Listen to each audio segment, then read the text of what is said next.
지금 이 시간에는 오늘 우리가 함께 은혜 받을 하나님의 말씀을 봉독하도록 하겠습니다. 빌립보서 3장 10절에서 17절까지의 말씀이 되겠습니다. 여러분 다 찾으셨으면은 저와 여러분이 한 절씩 나누어서 읽도록 하겠습니다. 우리가 함께 나누어 읽는 이 말씀은 지금도 살아계신 하나님의 말씀입니다. 제가 먼저 10절을 읽습니다. 내가 그리스도와 그 부활의 권능과 그 고난의 참여함을 알고자 하여 그의 죽으심을 본받아 어떻게 해서든지 죽은 자 가운데서 부활에 이르려 하노니 내가 이미 얻었다 함도 아니요 온전히 이루었다 함도 아니라 오직 내가 그리스도 예수께 잡힌 바 된 그것을 잡으려고 달려가노라. 형제들아, 나는 아직 내가 잡은 줄로 여기지 아니하고 오직 한 일, 즉 뒤에 있는 것은 잊어버리고 앞에 있는 것을 잡으려고 표대를 향하여 그리스도 예수 안에서 하나님이 위에서 부르신 부름의 상을 위하여 달려가노라. 그러므로 누구든지 우리 온전히 이룬 자들은 이렇게 생각할지니 만일 어떤 일에 너희가 달리 생각하면 하나님이 이것도 너희에게 나타내시리라. 오직 우리가 어디까지 이르렀든지 그대로 행할 것이라. 형제들아, 너희는 함께 나를 본받으라. 그리고 너희가 우리를 본받은 것처럼 그와 같이 행하는 자들을 눈여겨보라. 아멘. 여러분들께서 자녀들에게 여러분의 삶에 대해서 나누시고 또 유언처럼 이야기를 하신다면, 혹은 여러분이 가장 사랑하는 여러분의 가까운 사람들에게, 여러분의 삶을 잘 알고 있는 사람들에게 여러분들께서 마지막 삶의 말씀들을 나눈다 그러면 나처럼 살아라 이렇게 말씀하시기가 더 쉬우실까요? 나처럼 살지 말아라 이렇게 말하는 것이 더 말씀하시기가 쉬울까요? 여러분들은 주로 어떤 쪽의 말씀을 더 하실 것 같습니까? 절대로 나처럼 살면 안 된다, 경고다 이렇게 하실까요? 정신 똑바로 차리고 아빠처럼 살아 이렇게 말할 수 있을까요? 우리 각자가 아마 각자의 대답들을 가지고 있을 것입니다. 이런 상황 속에 지금 사도 바울이 나를 본받으라 지금 이야기하는데요, 나를 본받으라 하는 이 말은 다른 말이 아닙니다. 빌립보 교회 성도들아, 나처럼 살아라 이렇게 이야기하는 것입니다. 나처럼 살아라. 여러분, 누가 이런 말을 한다면, 이것도 자신 있게 이런 말을 한다면, 사실 겸손이 미덕인 문화에서는 이런 말을 하는 사람 참 예의 없네, 얼마나 자신만만한지는 모르겠지만 굉장히 교만하네, 이렇게 우리가 느낄 수도 있지 않을까 생각이 됩니다. 사실 뭐 이렇게 긍정적으로 보이기보다는 별로 긍정적으로는 잘 느껴지지 않을 수도 있는 게, 나를 본받으라, 나처럼 살아라 이렇게 하는 말 속에 느껴지는 뉘앙스가 아닌가 생각됩니다. 여러분, 사도 바울이 지금 나를 본받으라, 나처럼 살아라, 이거는 그가 자기 자신에 대한 자신감이 넘치고 그가 자기 자신의 삶과 믿음에 대한 자부심이 넘치기 때문에 하는 표현일까요? 바울이 나를 본받아라, 나처럼 살아라 하는 이 말은 여기 빌립보 성도들에게만 하는 말이 아니라 꽤 여러 교회들에서 여러 성도들에게 이런 말을 합니다. 어떤 의미에서 이런 말을 하는 것일까요? 바울이 어떤 의도를 가지고 이런 이야기를 하는 것일까요? 우리의 이해를 도와주는 대표적인 성경 구절을 하나만 찾아봅니다. 여러분, 빌립보서를 잘 표시해 두시고 고린도 전서를 가도록 하겠습니다. 고린도 전서 11장 1절 말씀입니다. 고린도 전서 11장 1절 말씀, 다 찾으셨으면 한 목소리로 같이 읽어보시겠습니다. 내가 그리스도를 본받는 자가 된 것 같이 너희는 나를 본받는 자가 되라. 자, 여기에서도 나를 본받으라, 나처럼 살아라 이런 이야기를 하고 있는데, 어떤 근거를 가지고 어떤 의도를 가지고 이야기를 합니까? 내가 예수님을 본받아 살려고 하는 것처럼, 즉 내가 예수님처럼 살아보려고 하는 것처럼 너희는 그런 나를 본받는 그런 내 모습처럼 너희도 살기를 원한다, 이런 의미가 담겨 있는 것입니다. 자, 그렇다면 빌립보서에서 우리가 읽은 지금 빌립보서에서 하는 이 말, 너희는 함께 나를 본받으라 하는 이 말도 우리가 어떻게 이해해 볼 수 있을까요? 예수 그리스도를 닮아가려고 하는 그런 나를 닮아라. 예수 그리스도를 본받으려고 하는, 예수 그리스도를 닮아가기 위해서 예수 그리스도를 본받으려고 내가 애를 쓰고 있는데, 그런 내 모습을 너희들이 본받아서 너희도 그렇게 누구를 닮으려고 노력하라? 예수를 닮으려고 노력해라. 이 이야기가 담겨 있는 것입니다. 여러분, 좋아하면 따라하게 되어 있습니다. 너무너무 좋아하면 그 모습까지도 닮아가려고 애를 씁니다. 우리 요즘 젊은이들이 아이돌을 굉장히 좋아하죠. 그래서 그 누군가 연예인이 한번 무슨 옷을 입고 나왔다 그러면은 그 사람 좋아하는 사람들은 다 그거 하나씩 사보려고 애를 씁니다. 그래서 막 완판이 되기도 하고요. 어떤 연예인이 가방 하나만 들고 나왔다, 뭐 신발 하나를 신고 나왔다 그러면 너도 나도 그 신발 신겠다고, 그 가방 신겠다고 히트를 치기도 합니다. 그렇게 같이 매면서 동질감을 느끼는 것이죠. 뭘 하기 때문입니까? 좋아하기 때문입니다. 사랑하기 때문입니다. 사도 바울이 지금 그런 사람인 것입니다. 그런 상황에 놓여 있습니다. 예수를 만나고 예수를 안 다음에 사도 바울의 생애의 유일한 목표는 예수 그리스도처럼 되는 것이었습니다. 그리스도가 생각하듯이 바울도 생각하기를 원했고요. 그리스도가 사셨던 것처럼 바울도 살기를 원했습니다. 바울의 소원은 그리스도를 닮는 것이었습니다. 원래 사도 바울은 예수님과 예수님 믿는 사람들을 붙잡으러 다녔던 사람입니다. 그렇죠? 그러나 그가 다메섹으로 가는 길, 예수 믿는 사람을 붙잡으러 다메섹으로 가는 길에 거꾸로 예수님한테 붙잡힙니다. 예수님께 사로잡힙니다. 바울은 예수 믿는 사람들을 붙잡아서 죽이려고, 예수님 믿는 사람들을 붙잡으려고 했습니다. 그러나 예수님은 사도 바울을 살리려고 바울을 붙잡으셨습니다. 그렇게 예수님께 완전히 사로잡히게 되었을 때에 그는 어떻게 말하면, 좀 극단적으로 말하면 예수님께 미친 사람이 되었습니다. 완전히 예수님께 미친 사람이 되었습니다. 그래서 예수님 닮기를 원하고 예수님처럼 되기를 원합니다. 그러다 보니 바울은 그리스도가 고난을 당하시고 십자가에 달려 돌아가신 것, 그것을 보면서 나도 예수님처럼 그렇게 고난을 당하고 그렇게 예수님처럼 십자가에 달리는 그런 삶을 살기를 원한다. 그렇게까지 예수님을 닮고 싶어 합니다. 또 예수님이 부활하셨으니까 나도 그 부활에 이르르는 그런 사람이 되기를 원한다. 여러분, 그리스도를 진심으로 사랑하기 때문에 그리스도의 모든 것을 담고 싶어 하는 사람, 여러분, 그런 사람을 뭐라고 하는지 아십니까? 제자라고 말을 합니다. 그리스도를 너무너무 사랑하기 때문에, 예수님을 너무너무 사랑하기 때문에 예수님의 모든 것을 똑같이 담고 싶고 똑같이 하고 싶고 똑같이 정말 흉내 내려고 하는, 바로 그런 사람이 예수님의 제자인 것입니다. 여러분, 제자는 스승을 닮은 사람이 제자죠. 제자는요, 스승을 생각나게 하는 사람이 제자입니다.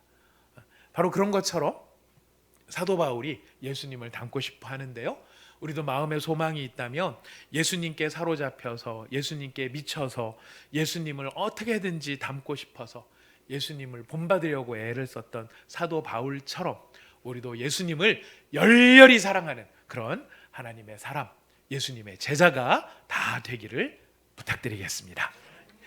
여러분, 이렇게 사도 바울이 예수님을 사랑하기 때문에 예수님을 닮기를 원했어요. 그래서 사도 바울이 빌립보 교인들한테 나를 닮아라 그랬을 때는 첫 번째, 뭐를 닮으라고 하는 것입니까? 내가 예수님을 닮으려고 하는 것처럼 너희들도 예수님을 닮아가려고 하는데 나를 닮아라, 나를 본받아라 이야기를 합니다. 바울은 예수님을 닮고 싶어서 세 가지를 더 알고 싶어 했습니다. 우리가 지난 시간까지 생각했던 거예요. 첫 번째는 그리스도를 알기를 원했고, 두 번째는 부활의 권능을 알기를 원했고, 세 번째는 그리스도의 고난에 참여하기를 원했습니다. 영적인 지식, 영적인 지혜, 누구를 알 때 가능하냐면은 그리스도를 알 때 가능하기 때문에 바울은 그리스도를 알기를 원했고요. 바울은 그리스도 예수 안에서 역사하는 생명의 권능이 자기에게도 나타나기를 원했기 때문에 부활의 권능을 더 알기를 원했습니다. 죄를 이기기를 원했고요, 하나님을 기쁘시게 해드리기를 원했습니다. 의심이 변해서 믿음이 되기를 원했고, 절망이 변해서 소망이 되기를 원했고, 미움과 원망이 변해서 사랑이 되기를 원했습니다. 이 모든 것이 어떤 권능이라고요? 부활의 권능인 것입니다. 바울은 또한 그리스도의 고난에 참여하기를 원합니다. 내가 약할 그때에 그리스도의 강함이 나타나기 때문이었습니다. 여러분, 지난주에도 말씀을 드렸지만 예수님 당시에 모든 사람이 고침받은 거 아닙니다. 오직 누구만 고침을 받았습니까? 예수님을 간절히 반하고 예수님만이 고칠 수 있다는 믿음이 있었던 사람들만이, 그래서 예수님 앞에 나간 사람들만이 예수님의 권능과 영광을 볼 수 있었습니다. 여러분, 이 사람들의 공통점이 뭔지 아십니까?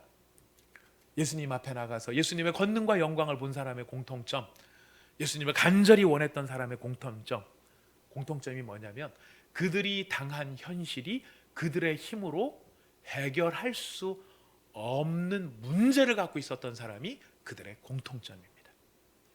내 힘으로는 도저히 안 되는, 내 상황에서는 도저히 해결할 수 없는 그런 문제를 떠안고 있었던 사람들, 그러니 누구를 찾을 수밖에 없어요? 예수를 찾을 수밖에 없었고, 예수를 원할 수밖에 없었고, 예수님을 믿을 수밖에 없었던 것이었죠. 자, 그런데 참으로 역설적으로 내 힘으로 안 됩니다, 오직 예수님만으로 됩니다 하고 예수님 앞에 나갔을 때 그들의 연약함은 놀랍게도 예수님의 전능하심, 예수님의 권능이 나타나는, 참 믿음의 역설이죠. 나의 무능력함이 예수님의 전능을 나타내게 하는 바로 그 모습으로 등장했던 것입니다. 그래서 여러분, 우리가 가지고 있는 믿음의 역설이란 무엇이냐면요, 나는 아무것도 할 수 없는 것 같지만 모든 것을 할 수 있는 사람이 된다는 것이. 누구 때문에? 나의 무능력함 때문에, 전능하심으로 나타나는 예수 그리스도로 인해. 그러니 사도 바울은 뭐라고 얘기할 수 있을까요? 자신의 약함을 두려워하지 않는다. 나의 고난을 두려워하지 않는다. 나의 부족함과 나의 모자람을 부끄러워하지 않는다. 왜? 그래서 누가 나타나니까? 예수님이 나타나니까. 그래서 모든 것을 할 수 있으니까. 바로 그래서 사도 바울은 그리스도의 고난에 참여하기를 원했던 것이죠. 바로 이런 간절한 원함, 이 세 가지를 알고자 했던 것은 목적이 어디에 있느냐면 예수님을 닮아가고 싶어서 닮기를 원했기 때문이었습니다. 그래서 이런 예수님을 간절히 닮기를 원하는 이런 모습, 너희도 본받아라, 너희도 나처럼 해봐라, 그렇게 이야기를 하는 것이고요. 이제 사도 바울이 두 번째로 너희가 나를 본받아라 했을 때 무엇을 본받으라고 하는가? 우리 13절 14절에 사도 바울이 이렇게 이야기를 합니다. 여러분, 빌립보서 3장 13절 14절 읽어봅시다. 시작. 형제들아, 나는 아직 내가 잡은 줄로 여기지 아니하고 오직 한 일, 즉 뒤에 있는 것은 잊어버리고 앞에 있는 것을 잡으려고 표대를 향하여 그리스도 예수 안에서 하나님이 위에서 부르신 부름의 상을 위하여 달려가노라.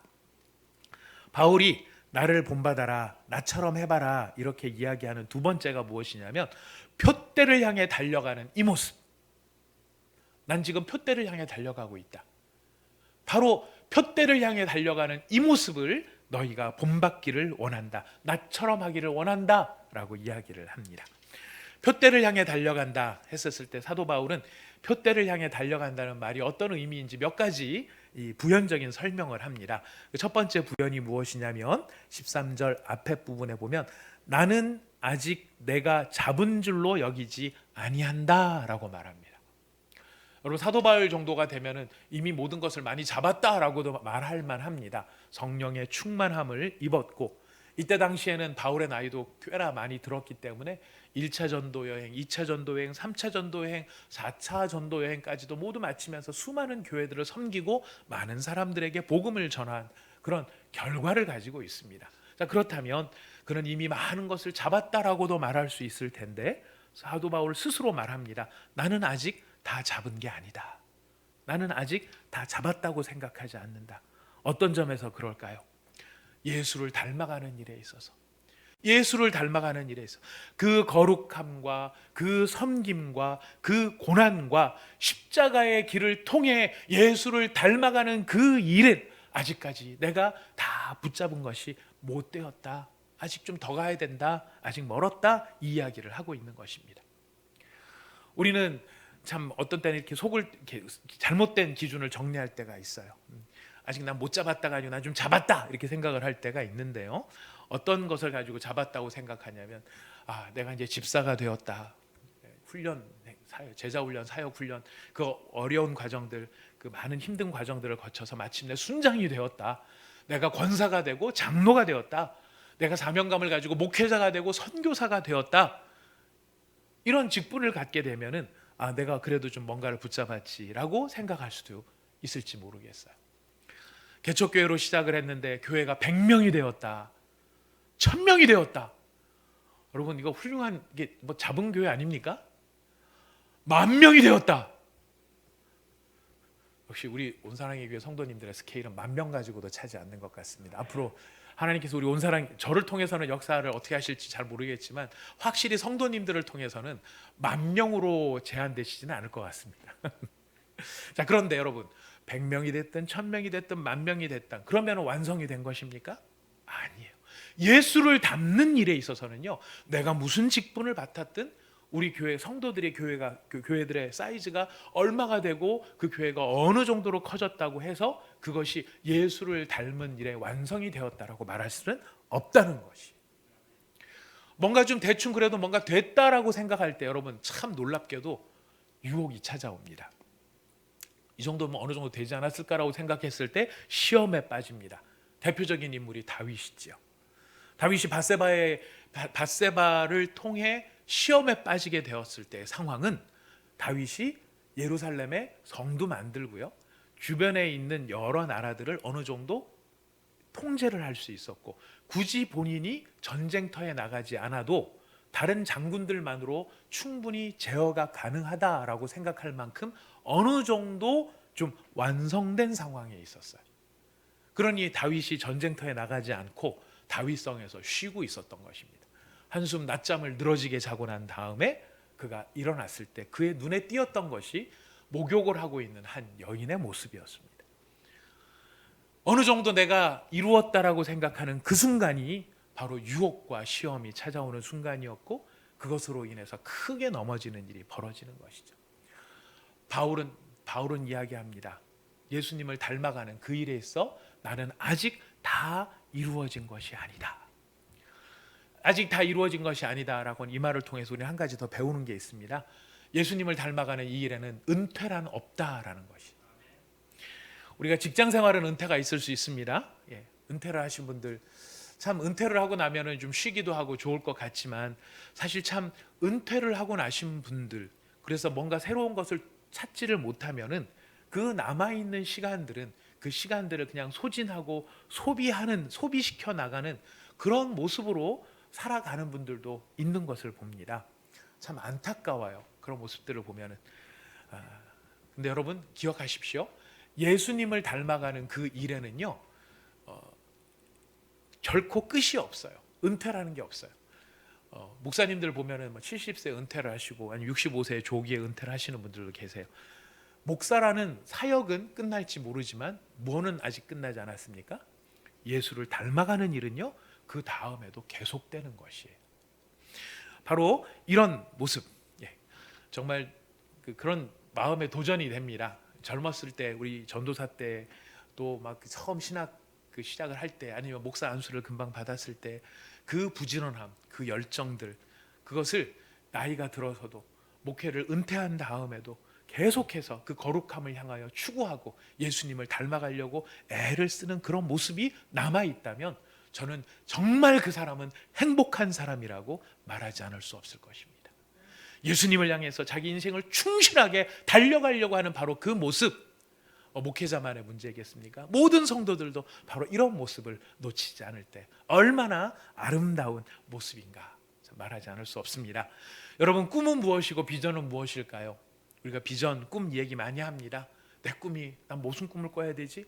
내 비전은 무엇이지? 고민도 많이 합니다. 근데 여러분, 꿈과 비전이라는 게 다른 게 아니라 내가 도달해야 될 표대입니다. 꿈이 없는 사람은요, 표대가 사라진 사람이에요. 비전을 잃어버린 사람은 내가 도달해야 될 목표, 그 표대를 놓친 사람이에요. 여러분, 그런 의미에서 놓고 보자면 우리는 절대로 꿈과 비전을 잊어버려서는 안 될 것이. 그 꿈과 비전을 잃어버려서는 안 될 것입니다. 우리가 가야 할 가장 궁극적인 비전, 궁극적인 목표는 어디일까요?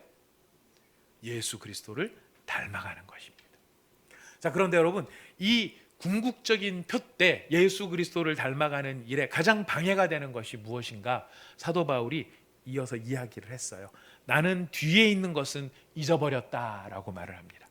이 무슨 말이냐면 우리가 앞을 향해서 나갈 때 가장 방해가 되는 게 무엇이냐면 바로 뒤를 돌아보는 것이. 여러분, 뒤를 돌아보다가 굉장한 비극을 맞은 한 사람을 우리는 똑똑히 기억하고 있습니다. 모세 아내입니다. 소돔과 고모라가 하나님의 심판에 의해서 유황불로 불타게 되어졌을 때 롯의 모든 가족들을 하나님께서 끌어내 주셨습니다. 그들을 구원해 주셨습니다. 뒤를 돌아보지 말고 부지런히 앞으로 가라고 얘기했는데 롯의 아내는 그만 뒤를 돌아보고 소금 기둥이 되고 말았습니다. 왜 뒤를 돌아보았는가? 그건 사실 별로 중요하지 않습니다. 지금 우리가 기억해야 될 것은 그 사건이 갖는 의미예요. 어떤 의미입니까? 뒤를 돌아보는 것이 얼마나 위험한가? 뒤를 돌아본다는 것이 얼마나 치명적인가? 얼마나 치명적인 것입니까? 잘못 뒤돌아보면 소금 기둥이 돼요. 뒤를 잘못 돌아본다는 것은 소금 기둥이 될 수도 있는 위험한, 소금 기둥이 될 만큼 위험한 것이 뒤를 돌아보는 것. 치명적인 것입니다. 소금 기둥이 된다는 게 무엇입니까? 죽어버리는 것이고요. 굳어져 버리는 것이에요. 지금 바울에게 있어서 뒤를 돌아보는 일, 과거의 일이에요. 과거의 그의 삶 속에서 그가 뒤를 돌아볼 수 있을 만한 일에 대해서 앞에 진술한 부분이 있어요. 바울은 자신의 출신이 자신이 어떤 성분을 가지고 있고 이런 태어난 것이 이렇다라고 하는 게 바울은 뒤돌아볼 만한 이유입니다. 두 번째, 바울이 뒤돌아볼 만한 것은 과거에 자기가 이룬 성공입니다.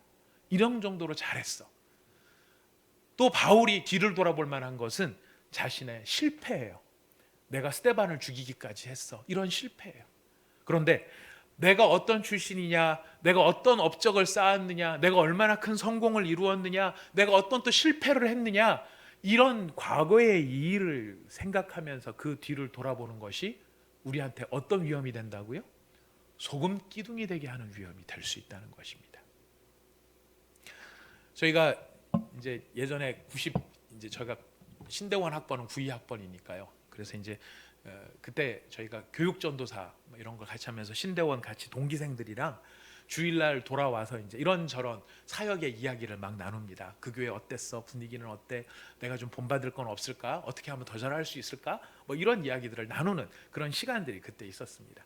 근데 이야기를 나누다가 공통적으로 저희가 참 이런 거는 어렵다. 이건 우리가 어떻게 극복을 해야 될까? 이런 공통적인 한 가지 사항이 있었는데 그게 무엇이냐면 담당하고 있는 부서의 부장님들께서 예전에 큰 성공을 하신 분들이 계신 거예요. 사역을 하다가. 근데 그분들이 입장에서 봤을 때는 전도사들이 하는 사역이 영 못마땅한 거예요. 그래서 가끔씩 무슨 얘기를 하냐면은 전도사님, 저 때는요 나가서 북만 쳐도 아이들이 200명씩 모였어요. 북만 치고 동네를 한 바퀴 돌면 300명도 모였어요. 이 무슨 얘기냐면 근데 당신은 뭐 하세요? 지금 이런 이야기가 사실 깔려 있을 수 있거든요. 그러니까 참 민망하기도 하고 죄송스럽기도 하고 어떤 때는 또 마음에 반항심도 생겨요. 지금도 한번 치러 나가시지. 지금도 한번 동네 한 바퀴 돌고 돌아오시지. 이런 이야기를 해요. 저희가 거기서 이제 귀담아 들어야 될 교훈도 있지만 뭐가 문제가 될 수 있습니까? 나 이미 그렇게 큰 성공 해봤어. 근데 지금 중요한 건 뭐예요? 아무리 과거에 큰 성공을 거두었다 하더라도 지금 현재 그래서 내가 어떻게 그리스도의 영향력을 그의 구원을 나타내는가 거기에 대한 결과가 없다면 과거에 한 모든 것들은 사실 오히려 우리를 뭐로 만들기가 쉽다고요? 소금 기둥으로 만들어버리기 쉽다라는 것입니다. 그래서 바울은 나는 뒤는 돌아보지 않겠다. 여러분 이 바울의 지혜를 우리가 또 잘 귀담아 들어야 할 것입니다. 자, 나는 아직 붙잡은 바 되지 않았다. 나는 뒤에 있는 것은 잃어버렸다. 그리고 나는 앞에 있는 오직 한 일 앞에 있는 것을 보면서 나간다 말합니다. 오직 한 일이란 무엇일까요? 오직 한 가지. 이 말은요, 일단 목표가 정해졌으면 그 목표를 향해, 그 방향을 향해 어떻게 하겠다는 것입니까? 전력 질주를 하겠다라는 것이. 목표가 정해지고 방향이 정해지면 오직 한 가지, 그 방향을 향해, 그 일을 향해 달려가겠다. 여러분, 송곳이라는 도구 뭐 요즘에 잘 쓰지는 않죠. 뭐 쓰시는 일 때문에 쓰셔야 하는 분은 계속 쓰십니다만은 그래도 우리 송곳은 잘 알고 있습니다. 송곳의 힘은, 송곳의 기능은 구멍을 뚫는 데 있어요. 그 기능을 무엇을 통해서 하는지 아십니까? 송곳의 힘은요, 집중력에 있어요. 그 한 곳, 그 바늘 끝 한 곳, 송곳의 끝 한 곳에 힘이 집중이 될 때 구멍이 뚫리는 거예요. 우리가 포크도 씁니다. 고기를 먹을 때는 포크도 사용하고 합니다만 포크를 가지고 가죽을 뚫기는 어려워요. 왜냐하면 힘이 분산이 돼요. 4개나 5개로 분산이 돼서 찍으면 포크 자국은 남지만 구멍은 안 뚫려요. 포크는 못 뚫는 것을 송곳은 뚫습니다. 이유가 뭐죠? 힘이 집중되는 것이. 우리가 극지방에 이렇게 원정을 다니는 다큐멘터리 이런 걸 보다 보면은요, 남극이나 북극의 태양빛의 힘, 적도에 비치는 태양빛의 힘, 어디가 훨씬 세 보입니까? 적도에 비치는 태양빛이 훨씬 세 보여요. 남극과 북극 이런 데 비치는 태양빛은 빛은 있지만 힘은 별로 없어 보여요. 자, 그런데 우리 놀라운 것을 보지 않습니까? 그렇게 힘이 별로 없어 보이는 태양빛인데 돋보기를 가지고요, 초점을 모으면 불꽃이 튄다는 것이. 힘은 없어 보일지 모르지만 집중이 되어질 때, 그 힘이 집중이 되어질 때 그곳에 불꽃이 피어오르는 것입니다. 우리 각자는 달란트도 다르고 능력도 달라요. 어떤 분들은 많은 것을 경험한 분도 계시고, 어떤 분은 좋은 이력을 가지고 계신 분들 계시고, 어떤 때는 태어날 때부터 조건이 좋은 분들도 계세요. 자, 그런데 여러분, 성공과 실패는 그 달란트와 능력으로 결정되는 것이 아닙니다. 우리 잘 알고 있어요. 우리가 한 인생이 성공하고 실패하는 것은요, 내가 가지고 있는 달란트나 능력으로 결정되는 것이 아닙니다. 무엇으로 결정됩니까?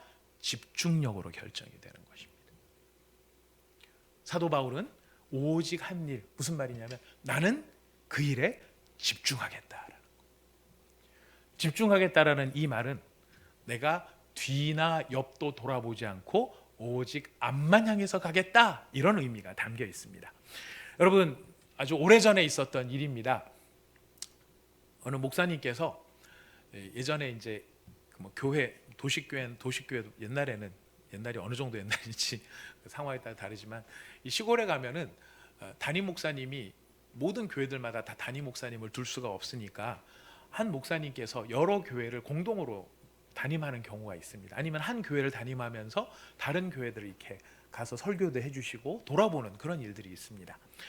어느 목사님께서 본인이 담임하고 있는 교회 외에 옆 동네 작은 교회를 돌보고 있었는데 그 교회에 세례식을 집례를 해야 되는 일이 있었다고 해요. 그래서 그 교회로 자전거를 타고 산길을 막 넘어가고 있는데 길가에 아주 예쁜, 아주 잘생긴 꿩 새끼들이 놀고 있었대. 자전거를 타고 가는데, 자, 세례를 베풀기 위해 가고 있던 이 목사님, 꿩 새끼들을 보고 야, 참 귀엽네, 예쁘네 이러고 그냥 지나갔었으면 참 좋았을 텐데, 견물생심이죠. 또 새끼예요. 빌빌거리고 있어요. 무슨 생각이 들었을까요? 한 마리 잡았으면 좋겠다, 이 생각이 들으셨던 것 같아요. 새끼들이 하도 예뻐서 자전거를 세워놓고 그리고 이 새끼들을 잡으려고 살금살금 따라갔다고 합니다. 근데 이때 꿩 새끼들이 사람이다 하고 후루룩 날아가 버렸으면 일은 여기서 끝났을 텐데, 이 꿩 새끼들이 어쩌자고 확 날아가지 않고 이 목사님이 쫓아오니까 조금만 앞에 가고, 또 목사님 쫓아오니까 조금 앞에 가고, 그 목사님 입장에서는 어떻게 느껴지냐면은 잡힐 듯 문제는 잡히지 않았던 것이죠. 그렇게 해서 이제 어느 정도 가다가 안 되면은 그만둬야 되는데, 사람이라는 게 이상한 고집이 있어서 저것들이 왜 이러면서 기어이 잡고야 말겠다라고 아마 쫓아가신 것 같아요. 쫓아가셨는데 결론은 뭐였을까요? 잡았을까요? 못 잡았을까요? 못 잡은 거예요. 못 잡은 게 안타까운 게 아닙니다. 못 잡고 이제 돌아와 보니까 에이 하면서 돌아와 보니까 자전거를 누가 타고 가버린 거예요. 어쩌겠습니까? 어쩌겠습니까? 목사님께서 성경책을 끼고 남아있는 십리길 4km를 뛰기 시작을 합니다. 뛰어가는 동안에 계속 마음에 속에서 이런 마음이 들더라는 거예요. 좌로나 우로나 치우치지 말고 앞만 보고 가라고 했는데 왜 쓸데없는 것에 관심을 두느냐. 이 책망의 마음이 계속해서 그 목사님 마음에 들더라는 것이. 좌로도 치우치지 말고 우로도 치우치지 말고 앞만 보고 가라고 했는데 왜 어쩌자고 옆에 있는 꿩새끼를 보고 봤으면 그냥 보고 이쁘다 하고 지나가면 되지. 그걸 꼭 굳이 잡아보겠다고 내려가지고 쫓아가고 그래서 잡기는 했느냐? 못 잡은 거죠. 앞만 보고 나가라고 했는데. 근데 여러분 그래서 그 교회에 도착해보니까 어땠을까요? 시간은 이미 지나버린 거죠. 세례받아야 될 사람 기다리다가 그만 가버린 거예요.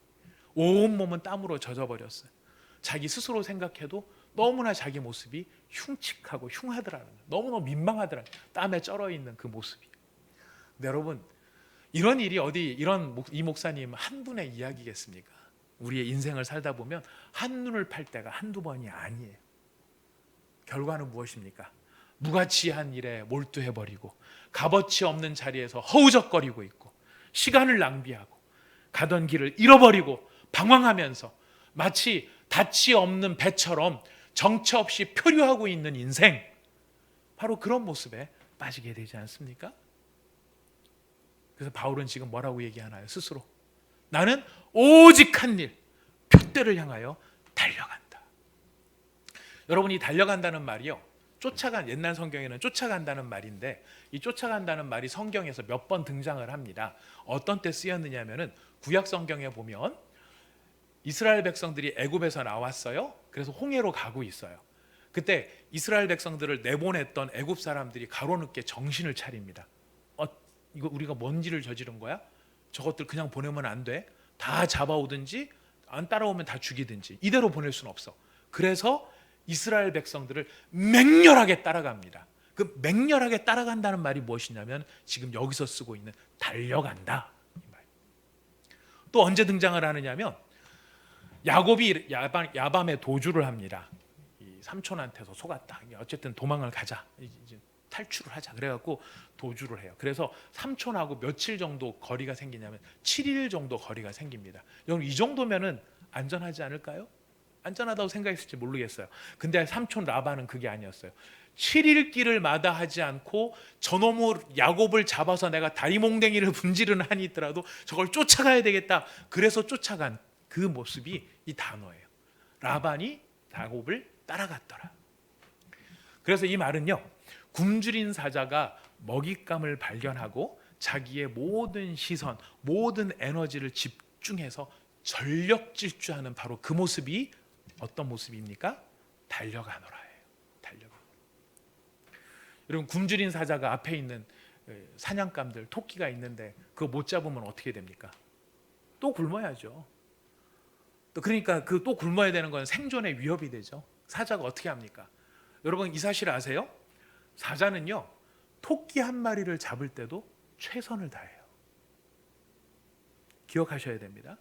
저거 만만해 보이고 별거 아닌 것 같아 보여도요, 사자는 그 토끼 한 마리가 자기 발 밑에 잡혀서 그것을 입으로 물기 전까지는요 최선을 다해서 달려가는 게 사자의 모습이에요. 근데 굶주리기까지 했으니 어떡하겠습니까? 지금 바울은 이야기합니다. 내가 달려간다. 이전 일 다 잊어버리고 예수 그리스도를 닮아가기 위한, 예수님을 본받기 위한, 예수님처럼 내가 그렇게 거룩하게 되기 위한 그 목표를 향해 나는 이전에 내가 뭐를 했든지 실패를 한 것도 성공을 한 것도 다 잊어버리고 오직 앞에 한 길, 집중력을 가지고 나는 달려간다. 여러분 우리 온사랑의 교회 성도님들이 이런 성도님들이 되시기를 진심으로 소원하고 축복합니다. 여러분 이 일은 예수님을 닮아가기를 원하고 하늘에 부르신 부르심의 상을 위해 달려가는 것은 은혜를 깨달은 사람, 예수님을 사랑하는 사람이 갖게 되는 기쁜 결심이에요. 근데 이것은 그 사람의 결심으로만 끝나는 것이 아니고요, 사실은 하나님이 원하시는 일이에요. 하나님께서 하나님의 사람들, 예수님의 제자들한테 원하시는 게 무엇인가?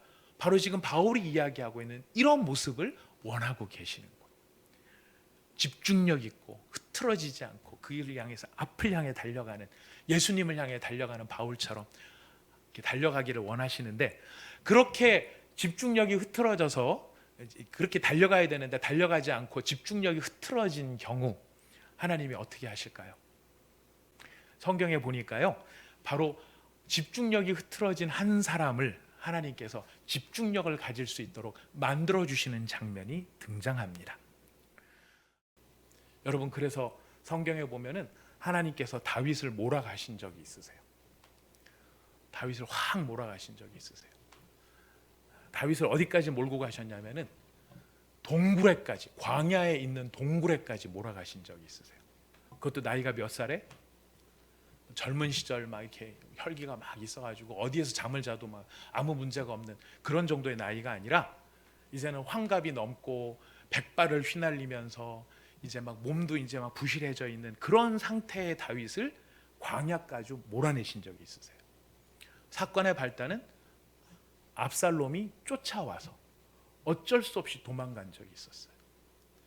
그 도망가서, 그 동굴 속에 도망가서, 이게 나이가 이제 막 들고 이제 냉기 올라오고 이게 힘드니까 이제 그런 데서 자면 얼마나 괴롭겠어요. 그래서 이 다윗이 광야로 도망을 갔었을 때 다윗을 돕기 위해서 왔던 바실레이아인가요?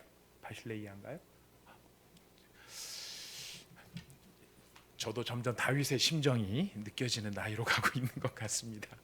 그 사람이 이제 다윗을 돕기 위해서 갖고 왔는데 여러 물건을 갖고 왔어요. 먹을 것도 갖고 왔는데 그 물품 중에 하나가 뭔지 아세요? 침대가 있어요. 침대도 갖고 왔어요. 어느 급하게 튀어나왔으니까, 잠자리가 불편하니까. 근데 그 동굴 속에 들어가서 다윗이 하나님 앞에 노래를 하고 하나님 앞에 기도한 게 있는데, 그게 바로 시편 23편이에요.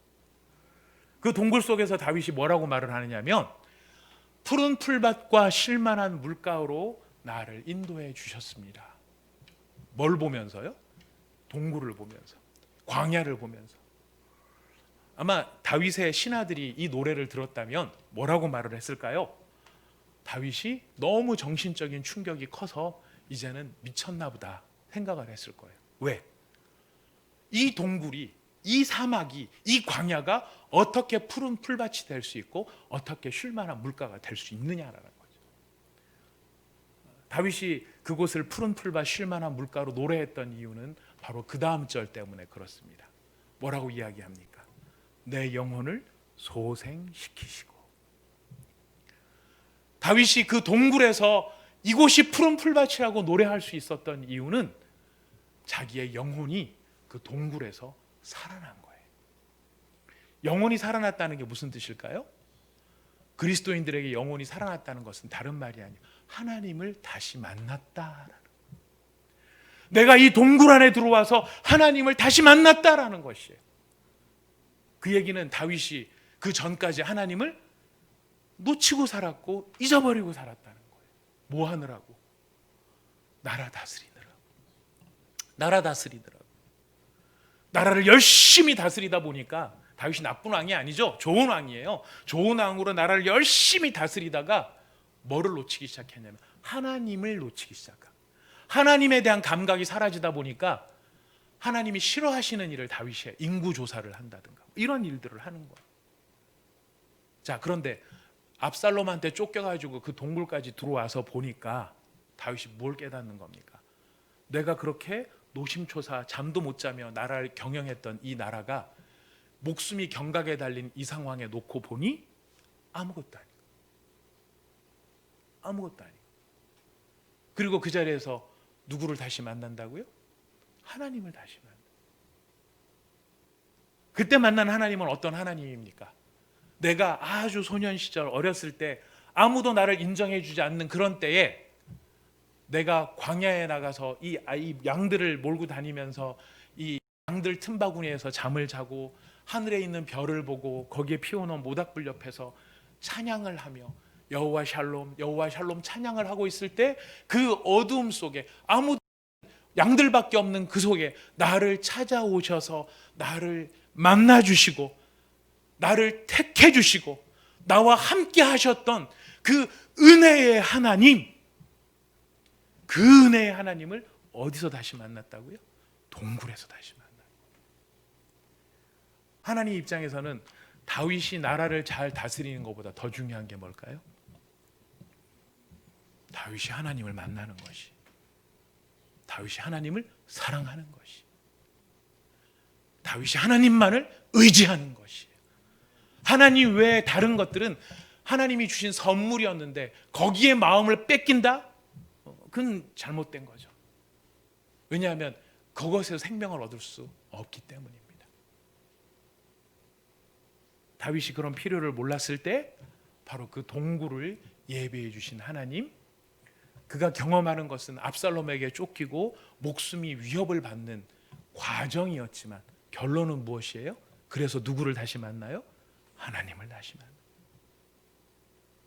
오직 한 일, 다윗이 평생을 두고 표대를 향해 달려가야 될 가장 중요한 오직 한 일은 하나님을 사랑하는 것이고 하나님과 동행하는 것이고 하나님을 즐거워하는 것이었습니다.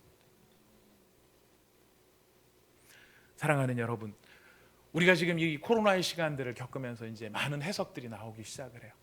아까 우리 기도도 참 너무너무 은혜로운 기도를 해주셨지만 이걸 가지고 분노하고 원망하고 변명하고 비난하고 과정도 그런 과정이 필요했기 때문에 우리가 건너가는 거겠죠.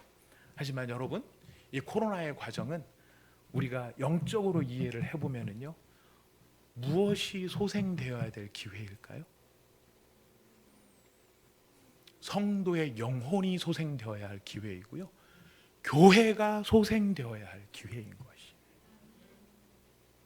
누구를 바라보는? 예수 그리스도를 바라보는. 누구에게 집중할 수 있는? 예수 그리스도에게 집중할 수 있는. 누구만을 소망으로 삼을 수 있는? 예수 그리스도만을 소망으로 삼을 수 있는. 그래서 우리가 이 뜻을 깨달으면 이 코로나의 시간을 우리는 어떻게 고백할 수 있을까요? 우리가 예배를 마음껏 드리지도 못하고 우리가 뭔가를 계속 머리를 써야 되고 뭐 한번 하려고 막 비대면 우리 온 사랑에게도 오늘부터 이제 다락방을 해야 되는데 뭐 이상한 프로그램을 깔아야 되고 이거를 뭐 해야 되냐 말아야 되냐 이런 식으로 해야 되느냐 뭐 너무 불편하다 막 온갖 얘기가 다 나올 수 있어요. 그리고 이 코로나 시간을 우리가 좀 낭비하지 않게 성경을 통독하자 그랬는데 뭐 이게 숙제도 아니고 뭐 이런 식으로 뭐 사람을 쪼으냐 뭐 이런 마음도 우리 가운데 있을 수 있어요. 다 있을 수 있어요. 목표는 어디에 있는 것입니까?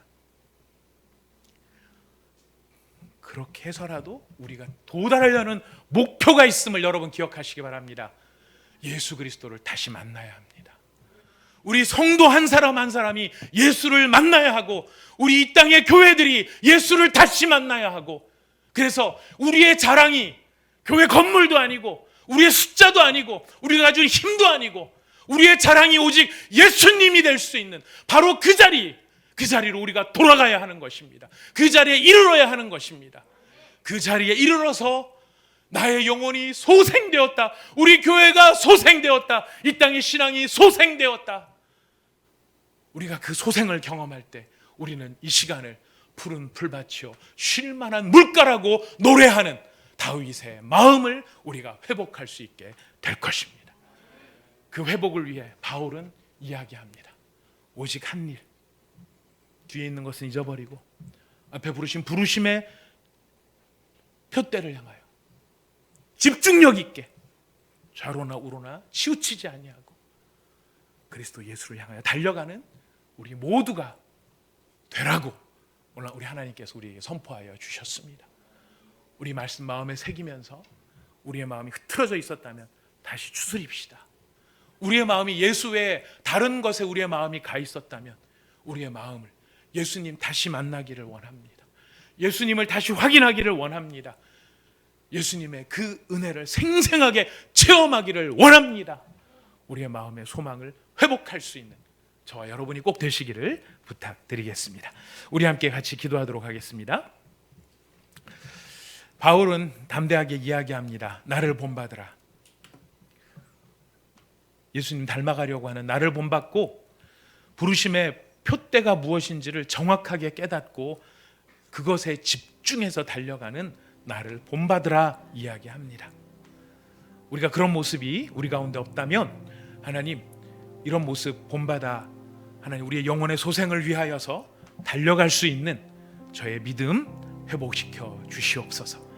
그리고 우리 두 번째 기도 제목은 주님 우리가 이런 도전과 이런 권면을 우리를 만나는 사람들한테 할 수 있을 만큼 우리에게 참된 믿음을 허락하여 주시옵소서. 얘들아 나를 본받아라. 사랑하는 성도 여러분 나를 본받으십시오. 우리 사랑하는 여러분 내 친구여 나를 본받아. 나처럼 해봐. 이렇게 말할 수 있는 그런 믿음, 참된 믿음, 하나님 그런 사람 될 수 있도록 저희를 인도해 달라고 이 시간 마음을 아파요 하나님 앞에 기도하도록 하겠습니다. 다 함께 기도합시다. 하나님 아버지 참으로